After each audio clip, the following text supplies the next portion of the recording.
Judge Prescott thought he could silence Barron Trump with a fine. He never expected him to dismantle his entire argument in front of everyone. The courthouse in Tampa, Florida, had seen its fair share of legal battles, but on this particular morning, no one could have predicted the storm that was about to unfold. Barron Trump, sharp as ever, stepped through the heavy wooden doors, briefcase in one hand and the other adjusting the lapel of his blazer. He was here for what should have been a routine hearing, one he could argue in his sleep. As he made his way to the defendant's table, he felt the judge's eyes on him before Judge Prescott even spoke.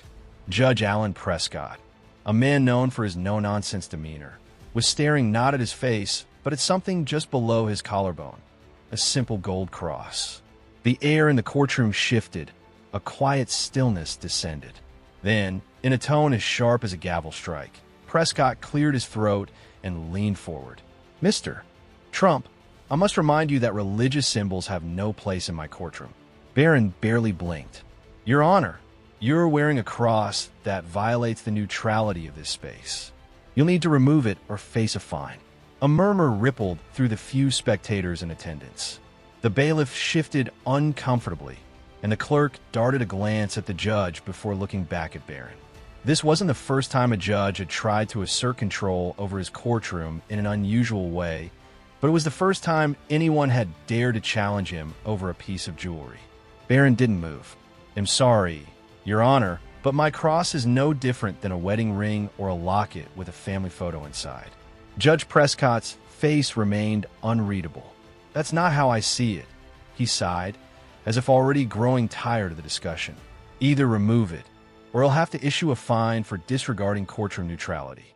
For the first time in his career, Barron Trump found himself fined. Not for misconduct, not for a procedural violation, but for wearing a piece of jewelry. The fine wasn't the issue, it was what it represented. He didn't remove the cross. Instead, he folded his hands over his briefcase, his expression cool. "Your Honor, before we continue, I'd like to address this issue formally." Judge Prescott raised a brow. "Address it?" "Yes. I will be filing an objection and would like to state my argument on record," Barron declared. The judge smirked, glancing at the clock on the wall. "Mr. Trump, I'm sure you're aware that this hearing is about a business dispute, not your personal grievances." Barron didn't flinch. "I'm also aware that the First Amendment doesn't take a recess for personal opinions." Prescott leaned back in his chair, his eyes narrowing slightly as the court reporter's fingers hovered over her keyboard. The room was now on edge, not because of a legal battle over a contract, but because a young attorney had just challenged a judge's authority to his face. Barron knew he was walking a thin line, but backing down wasn't an option. "You're fining me for wearing a cross. Let's break that down legally, shall we?" The judge exhaled, rubbing his temples, but before he could respond, Barron reached into his briefcase. He wasn't just going to argue. He was about to dismantle Prescott's entire premise. Prescott hadn't realized just how deep of a hole he had started digging for himself. Barron pulled out a single sheet of paper from his briefcase and placed it carefully on the table in front of him. He didn't rush. Every movement was deliberate, every second of silence tightening the tension in the room. "Mr. Trump, I don't have time for theatrics," Judge Prescott said. "I don't either, Your Honor, but what I do have is a firm understanding of constitutional law."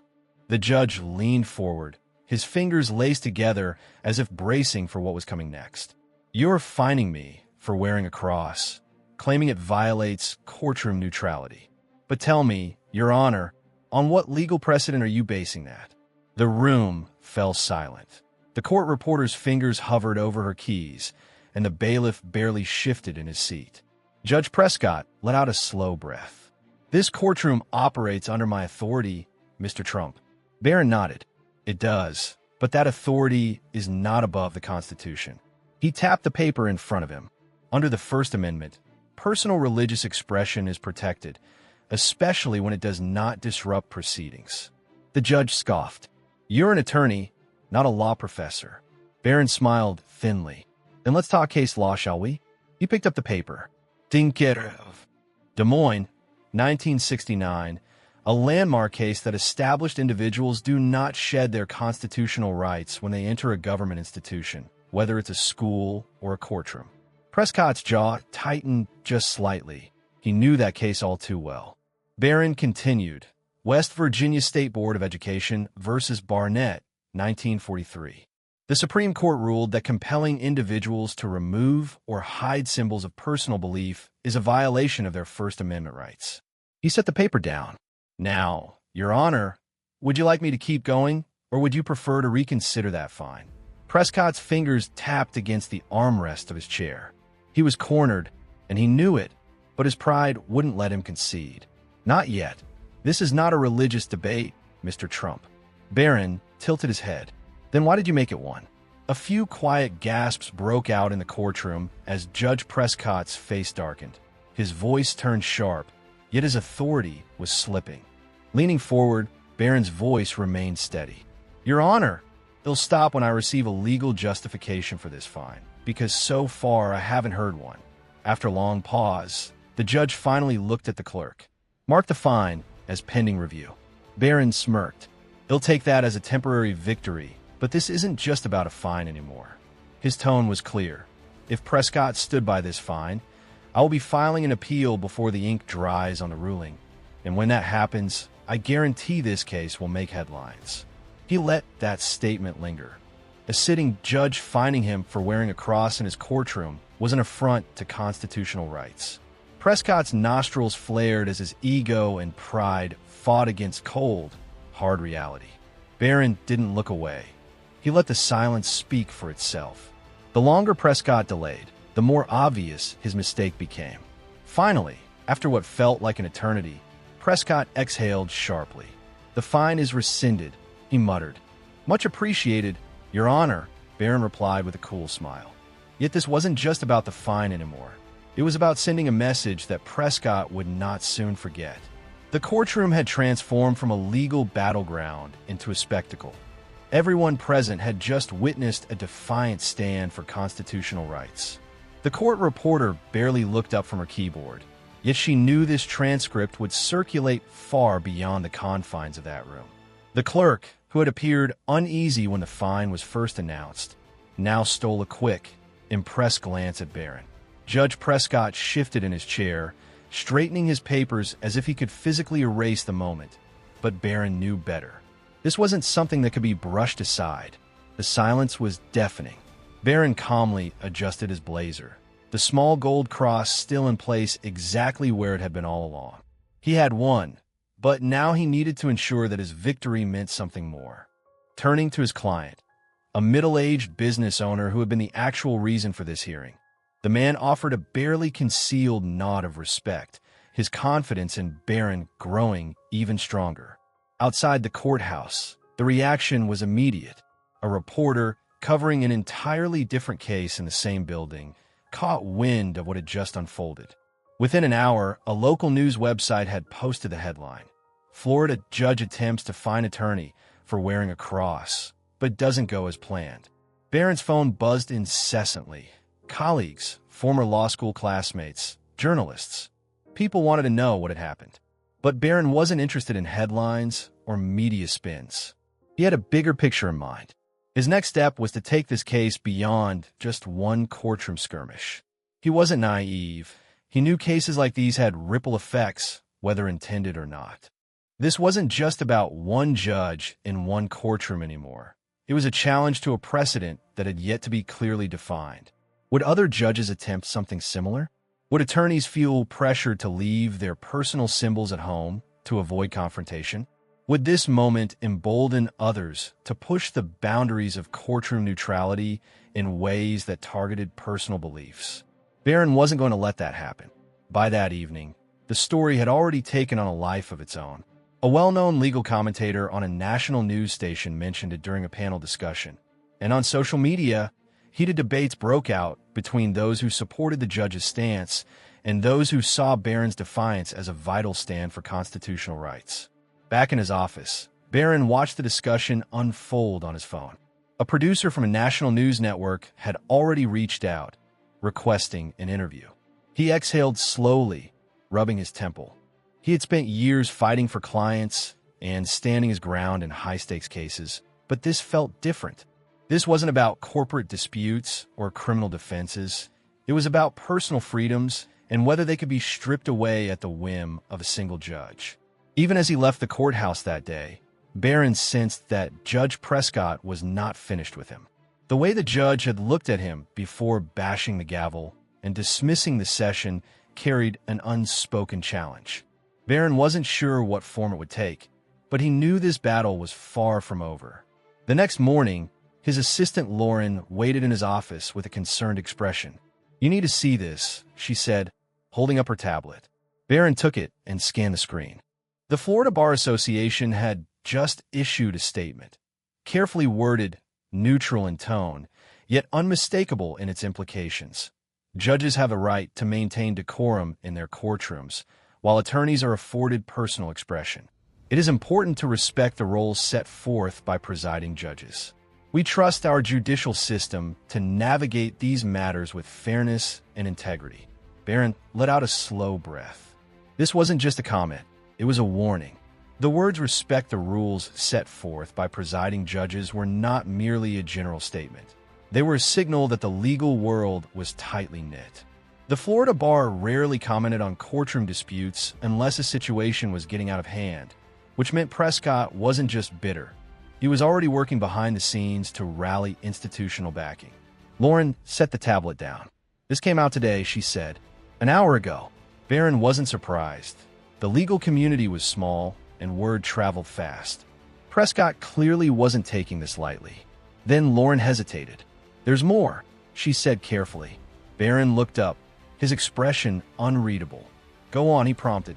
Lauren handed him another printed document. Barron skimmed the first few lines, his pulse steady but his mind racing.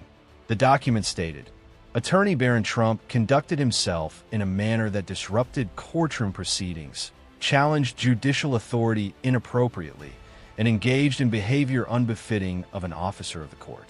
Barron let out a short, humorless laugh. "That's rich," he said. Lauren sighed. "It's retaliation, pure and simple." Barron leaned back in his chair, tapping his fingers on the armrest. Prescott isn't just looking for payback. He's trying to set an example. He lost in his own courtroom, and now he's using the system to reassert his power by filing this formal complaint.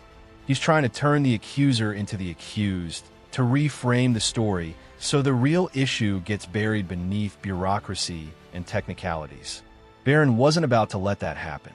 "What's the process on this?" he asked.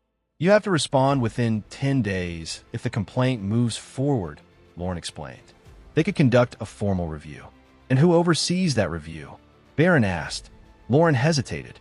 "A panel that includes judges and senior attorneys." Barron almost smiled.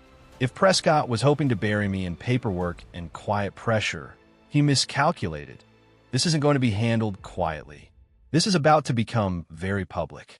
Lauren studied him, waiting for his reaction. "What do you want to do?" she asked. Barron took a deep breath, then reached for his phone. "If Prescott wants to play games, let's play." He scrolled through his contacts, his mind already 10 steps ahead.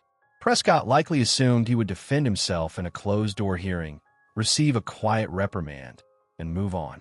But Prescott didn't understand who he was dealing with. Barron had spent his career playing the long game, and now he was determined to ensure everyone was watching. Without wasting time, he found a contact he needed and pressed call. After 2 rings, a familiar voice answered. "Barron?" It was Lisa Reynolds, a veteran journalist from a national legal affairs program who had covered some of his biggest cases before and, more importantly, wasn't afraid to go after judicial overreach. "Lisa, I need you to listen carefully," Barron said. "A judge just filed a formal complaint against me for disrupting courtroom proceedings. What really happened is that he tried to fine me for wearing a cross, and when I stood my ground, he backed down. Now he's using the system to punish me instead." There was a pause, then Lisa let out a sharp breath. "You're telling me a sitting judge is trying to sanction you because you called out his abuse of power?" Barron smiled. "That's exactly what I'm telling you." Lisa didn't hesitate. "I'm running this, Barron. I need it on record before they try to spin it. Once it's public, Prescott won't be able to twist this into a quiet disciplinary issue." Barron hung up, feeling the first stirrings of momentum shifting in his favor. But he wasn't done yet. He turned to Lauren. Draft a public statement. I want to make my position clear before Prescott and his allies try to muddy the waters. Lauren nodded. You want to frame this as judicial overreach? Barron replied firmly. No. I want to frame it as exactly what it is, an attack on personal rights and an abuse of judicial power. If this judge thinks he can punish me for standing up for myself, imagine what he's done to people who don't have a platform. Lauren's expression hardened. He'll get it done. As Barron sat down with his morning coffee, his phone buzzed nonstop. Overnight, news outlets had picked up Lisa Reynolds' segment, and social media was ablaze with headlines such as Florida judge attempts to punish attorney for wearing a cross. Now he's under fire. It wasn't just conservative outlets. Legal analysts from across the spectrum were weighing in. A constitutional lawyer from Georgetown went live on television, tearing Prescott's logic apart, calling it a blatant overreach with no legal standing. Another high-profile attorney posted a detailed thread, dissecting how Barron's actions had exposed a dangerous precedent that needed immediate attention. Then came the statement Barron had been waiting for. The Florida Judicial Review Board announced that, due to the media attention, they would be reviewing Judge Prescott's conduct to determine whether his ruling had violated judicial ethics. Barron leaned back in his chair and exhaled. This is no longer just about me, he thought. This is about every attorney, every defendant, every person who has ever stepped into a courtroom wondering whether their rights could be stripped away with a stroke of a judge's pen. Shortly after, Lauren walked in holding up her phone. You're going to want to see this, she said. Barron pressed play. On the screen, Judge Prescott stood outside the courthouse, surrounded by flashing cameras. His expression was stiff, and his brief statement was all too short. I have always upheld the integrity of this courtroom. The actions taken were in the interest of maintaining neutrality. However, I respect the judicial review process and will cooperate fully. Barron almost laughed. Neutrality? He's still trying to play that card. Lauren crossed her arms. He's trying to save face. Barron nodded.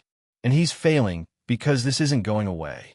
The Judicial Review Board's decision could not only embarrass him professionally, it will set a precedent protecting attorneys like me from such retaliation in the future.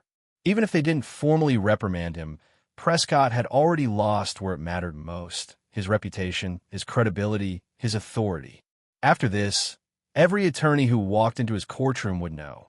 Here was the judge who tried to silence someone and lost. Taking a slow sip of his coffee, Barron looked up at Lauren. We won, he said quietly. Lauren smiled. Oh, I know.